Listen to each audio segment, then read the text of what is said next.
When I got the crisp $50 bill in advance, I figured my client had a heart of gold. But after I was beat up, double-crossed, and shot at, I realized just how hard a heart of gold can be. From the pen of Raymond Chandler, outstanding author of crime fiction, comes his most famous character as CBS presents The Adventures of Philip Marlowe.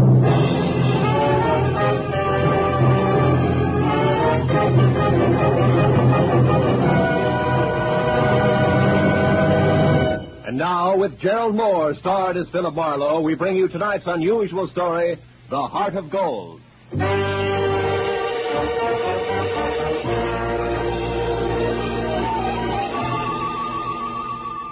I had spent the day trying to decide how to spend the day, and finally convinced myself Sunday afternoon was a good time to catch up with neglected bookkeeping. But I only got as far as the office door because a special delivery letter was stuck in the mail slot. I ripped it open and watched a crisp $50 bill flutter to the floor. Pinning it down with my toe, I turned to the letter, which was dated Saturday.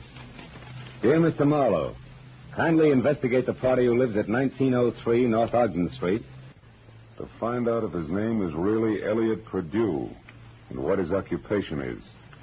Then please come to my residence at 5 tomorrow, Sunday. I live at the home of a friend, Arthur Stewart, 33 Lemonwood Drive in Bel Air. I sincerely hope that $50 will be a sufficient retainer. Truly yours, Helen Asher. Judging from the tone of her letter, it was obvious that Helen Asher didn't hire private detectives very often. Nevertheless, I glanced at my watch, which said I had to work very fast, and I headed for 1903 North Ogden. It turned out to be a small house near Selma Street. I got out of my car and walked up to the door.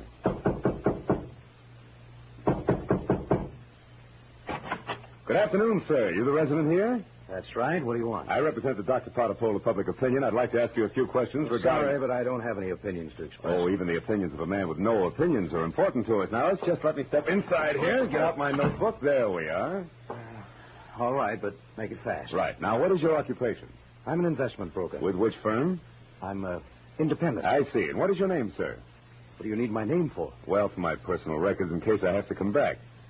Elliot Perdue. Uh-huh. Do you have any hobbies other than horse racing? What do you mean?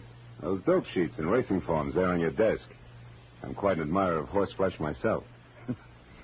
You're quite a character, too, aren't you? Working on Sunday and all? Well, you know how public opinion is. It goes right on, rain, shine, or Sundays. Excuse me a moment. Oh, by the way, what's your name? Marlowe, Philip Marlowe. Hey, Mr. Marlowe, stand still, because I'm not kidding about this gun. Now beat it back to whoever hired you and tell them they're being very clumsy about a very delicate situation. One more move like this, and they won't get another chance. I knew Perdue meant business, so I left without an argument. Well, at least I had a repeat on the name, Elliot Perdue, and the occupation of bookie to toss at Helen Asher when I met her at 5 o'clock. In Bel Air, I eventually found 33 Lemonwood Drive. 200 yards of palm trees stood at rigid attention while I drove through the gate and up to the house. When the butler opened the door, he stared at me like my hat was on fire. Yes, sir. Did you wish something? Yes, I'd like to see Mrs. Asher, please. Mrs. Asher? Oh, good heavens. Mr. Stewart. What's the matter, Robert? Why is it... I'm Philip Marlowe, Mr. Stewart, a private detective. I have an appointment with Mrs. Asher. Is she at home? Oh, Mr. Marlowe, perhaps you can help. I don't know what to do. It's such a terrible thing. What's happened? Upstairs, not 5 minutes ago, Mrs. Asher shot herself. Shot herself? Please, if you'd come up with me. Yeah, sure, of course. I'm certainly grateful for your help, Mr. Marlowe. Yeah, this is her room. She's in here. There. Yeah, she's dead, all right. Shot herself in the left temple. Whose gun is that, Mr. Stewart? Well, it's mine. I kept it in the desk downstairs. Did you find her? No, Roberts did. I was out in the hothouse working with my orchids. You see, I've been out of town. I just came in this morning on the super chief from Chicago, and I wasn't expected back until Wednesday. Yeah, look, Mr. Stewart, do you mind telling me how well you knew Mrs. Asher? Oh, very well indeed. Ever since the accident 3 years ago, she lived in my house under my care. The accident? Yes, that's how she got those scars on her cheek and neck. As you can see, my hands were burned at the same time. Would you mind telling me about it? Well, I was living in Canada at the time. One day, my wife Florence and I went to a camp near Quebec, and we met Helen Asher our first day there. She was a pathetic, lonely woman, a widow. Oh? That very night, while she was visiting us, the oil stove in our cabin exploded. Oh. Florence, my wife, was killed. Mrs. Asher was severely burned. It was ghastly. I can imagine. Mrs. Asher had no one, so I thought the least I could do would be to care for her, since I knew the accident had been caused by sheer carelessness on my part. You took over full responsibility for her? Yes, I did everything I could think of, but she never quite got over the shock of that night, and now this. It's horrible. Have you notified the police yet? No, You no. better do it right now. Yes, I'll go right downstairs and call them. The dead woman on the floor had been beautiful once. No doubt about it. This was my client, and a certain $50 bill was burning a hole in my pocket. I wandered over to a writing table, and as I looked down, I noticed that the Sunday sheet had been torn off the memo pad. It bothered me. Tomorrow should mean nothing to a suicide, yet Mrs. Asher's memo pad showed Monday already. The sheet was blank, but on a hunch I tore it off and stuck it in my pocket. I was about to turn away when I saw a book of matches from the Conga Club. So I picked that up, too, and then I left. I drove around for some time trying to figure things out. Then I went down to police headquarters to see one Lieutenant Ibarra. It's suicide as far as we're concerned, Marlowe. Everything checks. Mrs. Asher was despondent and she killed herself. She didn't leave a suicide letter, but they don't always. How'd you get in on this? Well, she paid me $50 in advance to air out a small-time bookie or worse named Elliot Perdue. Incidentally, what's the background on Arthur Stewart? Oh, he's a big-money fashion designer. Started his business on his wife's insurance. She died in an accident in Canada. He did a lot for Mrs. Asher because he felt responsible. Yeah, I know all that. But was she left-handed? Did Stewart come in on the super chief this morning, and was it the butler that found the body? That's right. We checked it all. Ah. Hey, look, Phil, do you have any good reason to think this isn't suicide? No, not really. It's just that $50 in advance that bothers me, I guess. Oh, by the way, I've got a piece of paper I'd like the boys in the lab to run a test on, okay? Sure, Casey will fix you up. Marlowe, I figure suicide now, but I can always change my mind.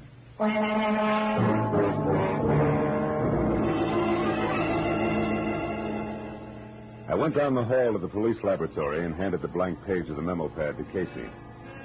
10 minutes later, he explained that the impression showed a left-handed person had written a number, Bradshaw 711, with a wide-point fountain pen, probably on the page just above the one I'd given him.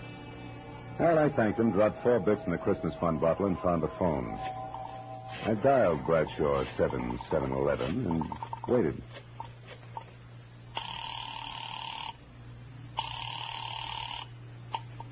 Hello? Hello? Who's this? The man in the moon. Come up and see me some other time. Hey, wait a minute. I like your voice. And besides, 711 is a very lucky number. 3 passes in a row. But don't let it fool you, Jack. The answer is no dice. Goodbye. Yes, well. I gathered she was in no mood for playing, so I decided to be strictly business and dialed again. There was no answer. I let it ring for some time, but Miss Golden's voice obviously wasn't taking any more anonymous calls. I'd left only the long shot, the book of matches I'd found on Mrs. Asher's desk. The Conga Club was on the Sunset Strip, so I drove out there, found a parking space on a side street nearby, and went in. I didn't know exactly what I was looking for, so I paid $1.10 for a scotch and soda worth 40 cents, just to help pass the time. An amber spotlight was glistening down on a set of sequin contours that would have melted the ice age down to a fortnight. And she was singing. For wherever my man is, I am his forever.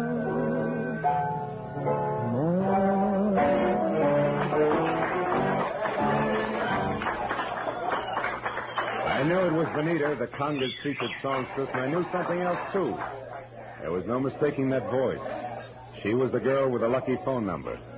I wrote her a note, called a waiter to the table to deliver it, and then sat back to watch her as she glided over and sidled into a chair opposite me. It was your penmanship that intrigued me, Mr. Malone. It was your voice and so forth, mostly the so forth, that got me, Benita. Would you care to decipher the Sanskrit you call a note? The waiter said you wrote it. Sure. It says important business. That's an idiom. If you wanted to talk turkey, how would you translate it? Do you know a woman named Helen Asher? Not that I remember. Why? Well, your phone number showed up on a memo pad. How do you account for that? How should I know? Maybe she intended to call me up. Look, you're quite a handsome man, Mr. Marlowe. But you look silly with your nose bent. Why do you keep sticking it into other people's business? Because besides being paid for it, it sometimes leads to meeting interesting and beautiful people. Present company included. What do you want? Mrs. Asher killed herself tonight. Mrs. Asher's dead? Yeah. And considering you said you didn't know her, you look very put out about it. All right, Marlowe, you win. But let's not talk about it here. Finish your drink while I get out of this costume. Then meet me outside by the front door in 10 minutes.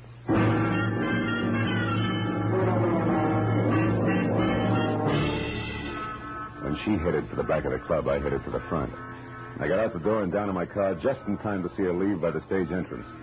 She jumped into a yellow convertible, ripped down Sunset Boulevard, turned onto Doheny, and scraped to a halt in front of the Regent Apartments. At the door, a tall, sunburned man popped up from somewhere and intercepted her. It was Elliot Perdue. A short but hot argument took place, and apparently Perdue won, because they went in together. I found the name Benita Malone over the mailbox in number 5 and got to her apartment door just as the second round started. No, I haven't changed my mind, Elliot. I've been doing a little research since you threw me over, Benita. I've got you and your precious plans right here in the palm of my hand. What are you talking about? This little heart-shaped locket on this little golden chain. Let me see that. No. I'm not showing this trinket until just the right moment. Listen, Elliot, I don't know what's brewing in that slimy brain of yours. But get this, if you try to monkey with my life again, so help me, I'll kill you. Now, get out. Benita, would you be interested if I told you that I know Mrs. Asher's secret? And would you be interested if I told you that Mrs. Asher killed herself tonight? That slows you down, doesn't it, bright boy? Yes, but it doesn't stop me, beautiful. I'll be seeing you before you know it. I ducked into an alcove and heard Benita slam the door and Perdue's coattails as he left.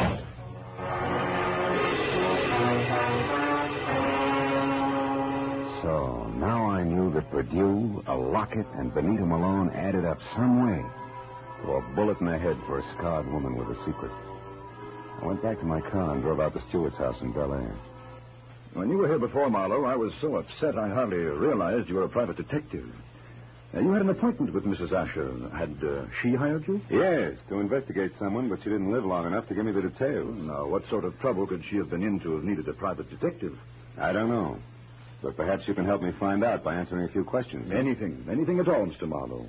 Does the name Elliot Perdue mean anything to you, Mr. Stewart? Elliot Perdue? No, I'm afraid not. How about Benita Malone? Yeah, I've never heard of her. You know anything about a heart-shaped locket on a gold chain? A locket? A gold locket? Yeah. Mrs. Asher had a heart-shaped gold locket. Where'd she keep it? Upstairs in her jewelry box, I should imagine. Come on, let's have a look, huh? Yes. Right up these stairs here. This is her room, Marlowe. I know. I was here once before.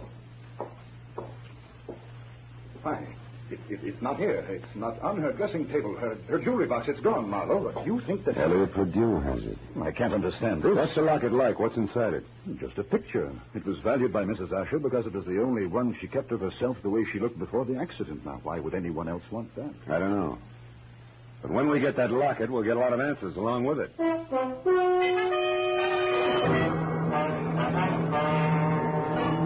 Now I was more convinced than ever that Elliot Perdue, Benita, and the late Mrs. Asher's secret were all dangling from the same chain that supported the gold locket. I said goodnight to Arthur Stewart and started back for Hollywood. But a moment later, I changed my mind and abruptly swung onto a shadowed side road and parked, lights out. It had suddenly occurred to me that gallivanting Mr. Perdue might call on Stewart. And if so, I wanted to be on hand. 40 minutes later, I was about to call off the cloak and dagger routine when I heard the sound of a powerful motor roaring out of Stewart's driveway. I looked up just in time to see a long black Nash whip by with Stewart at the wheel.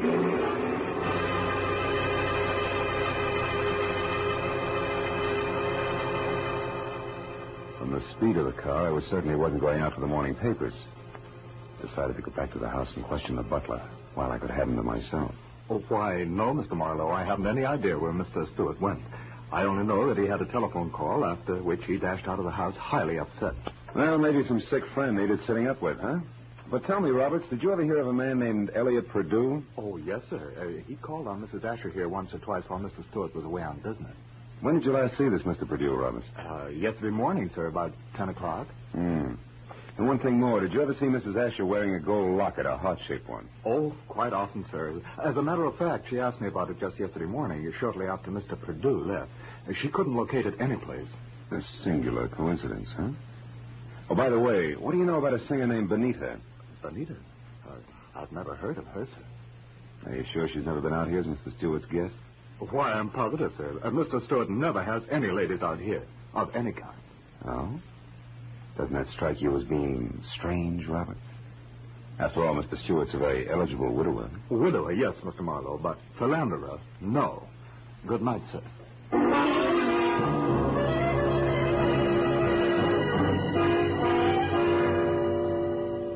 As I drove back to Hollywood, I tried to figure out where Arthur Stewart had gone. But I had about as much to work with as Gypsy Rose Lee after a third encore. Well, after discounting Benita's place in the Conga, there was only Elliot Perdue's house on North Ogden. 15 minutes later, I walked up to it, but the place was as dark and as quiet as the inside of a coffin. I was about to turn back to my car when suddenly I caught the reflection of a sliver of light bouncing off the glass in Mr. Perdue's living room. I found the back door lock easy to bluff. A moment later, I stepped into the living room. Marlowe, how did you know I was here? Mr. Stewart told me. You're a liar. Arthur wouldn't... Arthur? Well, you see, Mr. Stewart and I... Oh, now it's Mr. Stewart, huh? Wait a minute, there's someone outside. Perdue. Put out your light. Now, when he finds you, keep talking. Say anything. I'll be behind the door. Here he is.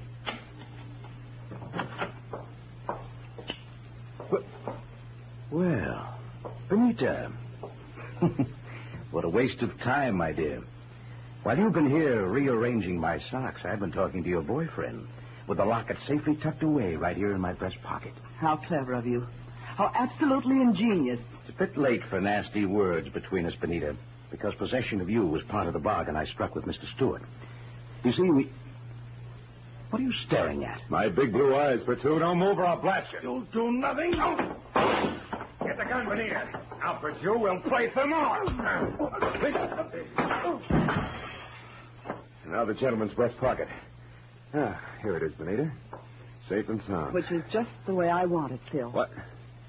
My own gun. Why, you beautiful The locket, snake. Marlowe. Come on, I get nervous with one of these things in my hands. Throw it here. Thank you. Now, when I leave, Phil, don't come after me, because I'd hate to fill you full of little holes. Good night, dear.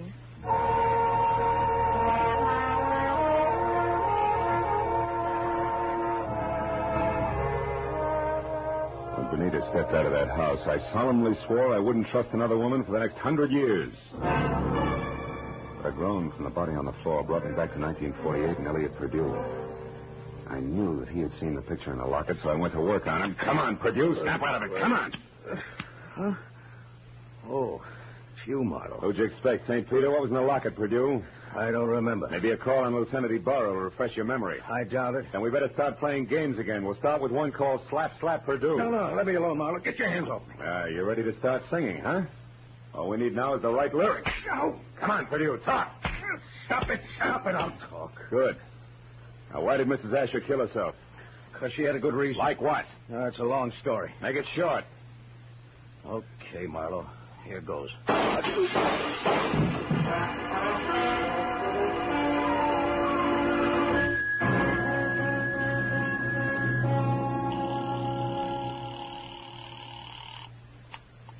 Lieutenant Ibarra speaking. Marlowe, Ibarra. There's a 5-minute-old corpse lying in his living room at 1903 North Ogden. Name is Elliot Perdue. 3 shots through a closed window. I was lucky. Any description of the killer? No, none. Now, look, Ibarra, right now I'm going after a songbird named Benita Malone at the Regent Apartments on Doheny. Will you cover me there without sirens? Sure, Marlowe. I'll attend to it in person.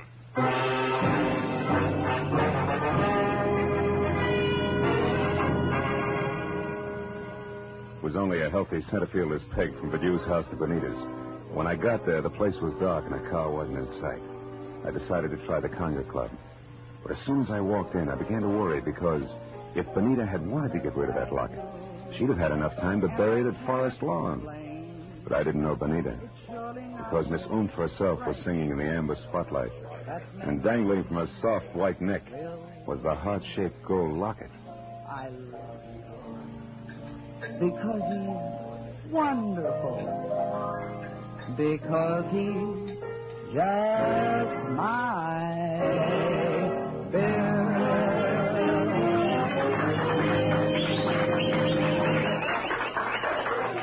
When she caught my eye, she smiled like a maitre d', and the moment she was through with her song, she headed back in my direction.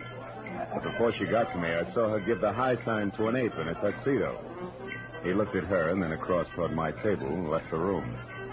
I watched Benita glide across the floor in my direction. She was distinctly a thing of beauty. Well, Phil, what do you think of my singing? No, I'm just crazy about it. That and your jewelry.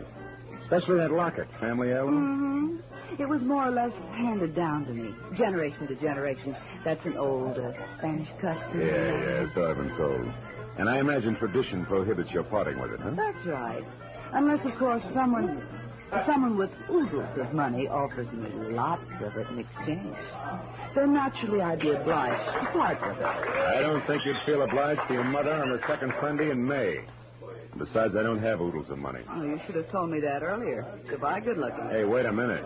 We couldn't do any business in a minute. And don't follow me if you want to stay pretty.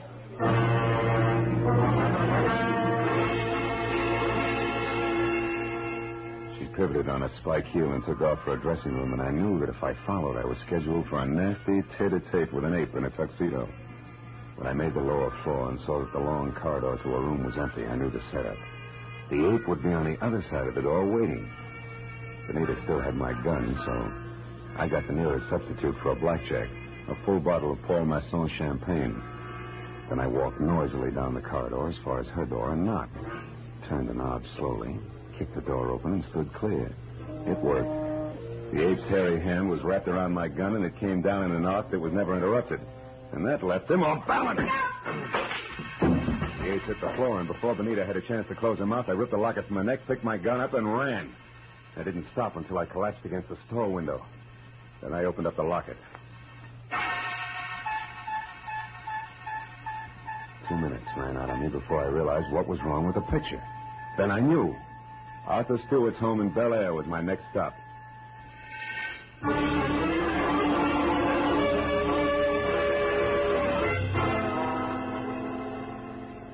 30 minutes later, I pulled up away from the place and parked. And keeping in the shadows, I approached the house where only the library and an upstairs bedroom showed any light.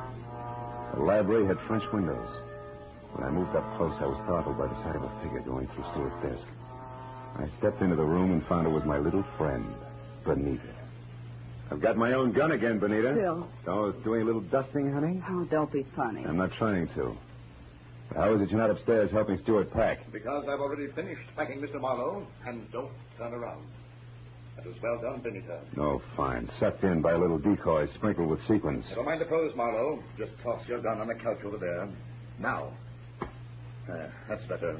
You know, Marlowe, I can't say that I'm very sorry for you. I don't expect condolences from a character who murdered a woman this afternoon and a man this evening. You killed Mrs. Asher? Yes, and that blackmailing scum put you as well. But both murders were very necessary, Benita. Even as Marlowe's here will be. Come over here, Benita, behind me. Hurry, Arthur, let's get out of here. Don't worry. And now, Mr. Marlowe, it's time for you. Well, thanks, Benita. You swing a beautiful bookend. You know, I had you figured all along. No, don't mention it, dear. I heard the cops coming anyway. You sweet child. We're in here, Ibarra, all of us. Oh, I figured you'd be out here when you didn't show up at that Songbird's place. Well, what's this? A little man on the floor with a large bump on his head is Arthur Stewart, the man who killed Elliot Perdue to keep him from telling me the truth about Mrs. Asher, and the man who killed her this afternoon. So Mrs. Asher didn't commit suicide after all. No, but she wasn't murdered either. She died in that accident in Canada 3 years ago. What are you talking about? Well, the woman that Stewart killed here this afternoon wasn't Mrs. Asher. It was his wife, Mrs. Florence Stewart. You see, there must have been a mix-up in identifying the bodies of the two women at the time of the accident. Mm-hmm. Stewart and his wife had Mrs. Asher buried as Mrs. Stewart. Then they collected the insurance. Neat, huh? Yeah. But what happened? Yeah, it's simple. Stewart got bored with his scarred and unattractive wife, and he started running around with choice little numbers. Like Benita here. Phil, honest, I didn't know a thing about this. Stewart told me that Mrs. Asher depended on him so heavily that she'd be crushed at his seeing another woman. But I didn't know she was his wife. Marlowe, how do you figure this all out? From a locket that belonged to the woman we knew as Mrs. Asher. It had a picture of Stewart and Mrs. Asher taken in dress clothes before she was scarred. Yet Stewart claimed that he and his wife had only met Mrs. Asher the day of the accident, and on a camping trip at that. But, Phil, I saw the picture, too, and I didn't figure that out. That's because you were too busy trying to figure just how much the locket was worth to Arthur Stewart, or to anybody, in cold cash. You were blinded by all the dollar signs in front of your eyes, baby. Why, Phil, how can you say such things?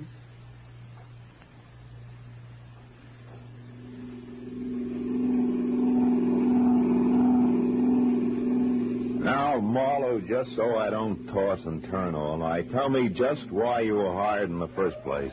Well, Ibarra, it goes something like this. When Purdue knew that he was losing Benita to Stewart, he decided to check up on the opposition. And he not only found out what he wanted to know, but he found out a lot of things, too, that he didn't want to know. Mrs. Stewart, the late Mrs. Asher, became suspicious of his questioning, and incidentally of her husband. So she sent for me. Well, Marlowe, Stewart certainly had me fooled. I doped him out to be a very generous guy, a great benefactor who was doing the right thing for a lonely, unfortunate woman. Yeah, looked like he had a heart of gold, all right. But a funny thing, Ibarra, in the end, it was this heart of gold, this locket here, that got him. Mind if I keep it? Not at all. You had a tough enough time getting hold of it. Good night, Phil.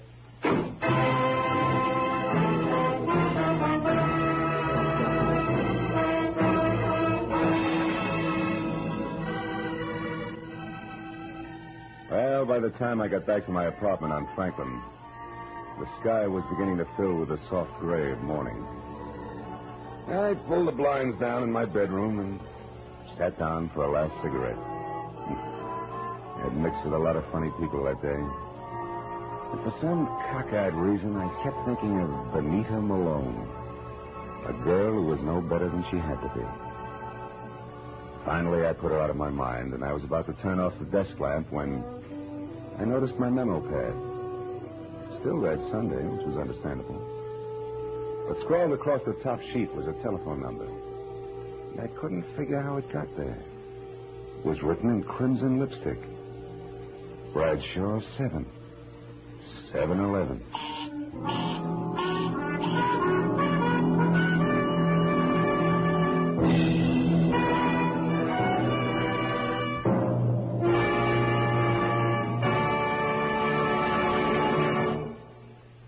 The Adventures of Philip Marlowe, created by Raymond Chandler, stars Gerald Moore and is produced and directed by Norman MacDonald. Featured in tonight's cast were Gloria Blondell, John Daner, Jack Moyles, and Ben Wright. Detective Lieutenant Ibarra was played by Jeff Corey. The special music was conceived and conducted by Richard Orant.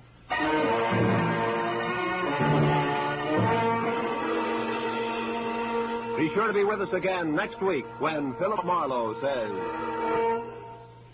They were all after it. An importer, a beautiful woman, a nut, and a guy I couldn't figure out.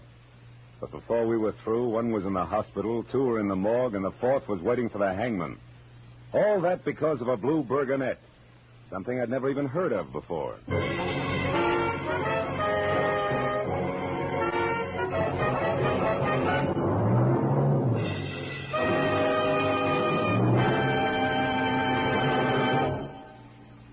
Dr. Fabian, the ship's doctor in cabin B-13, tells a new story of danger in far ports tonight over most of the CBS network stations.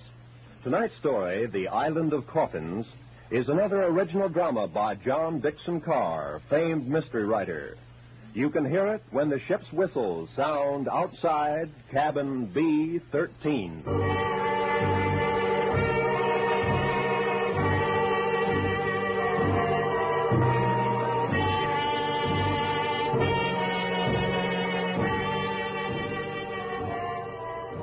This is Roy Rowan speaking. This is CBS, the Columbia Broadcasting System.